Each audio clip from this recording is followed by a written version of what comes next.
Hello guys, good day. Another day, another vlog na naman tani guys. So for today's video guys, magpaalot ta kay klase na ugma.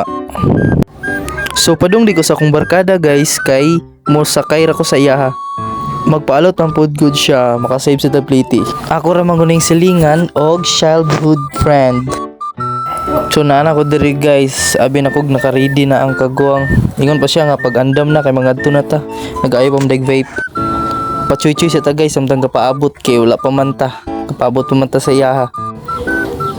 Medyo taas na gyud akong buhok guys, kailangan to alutan para dito ang pahakan. Gilaay na kog pinaabot sa buang guys, murag ganiya ra kay ni mga 1 hour na gyud ko gahulat sa iyaha. Mo jud ni sakit aning bataa guys, kay sa mga laag ni pahulaton jud ko niya permente. Pero sige lang, okay ra. Buang kasarman po kaniya.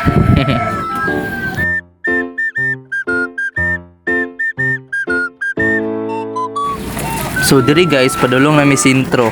Alutanan dito sa I Cut You. Pero dito man jud ako tigalutan sa TCGC guys sa Atbang. Kay dito ako suki sikit. Pero kani akong barkada, ganahan man siya dito magpaalot. Lahi mo gud ta. So siya lang masunod kay iya mang motor. Siguro mo ko angkas.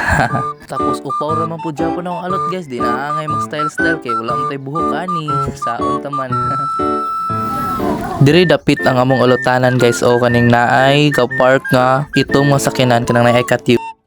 Relax lang sa tagamay guys, kay samtang paabot kay siya panggiuna.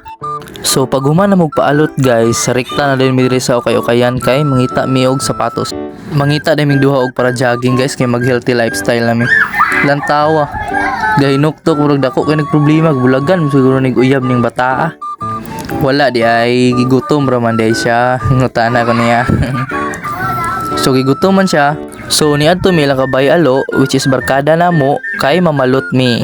Kay medyo gutom naman gud, murag naa naman ni sa around 3 PM. So mao ni si Bay Alo guys, oh.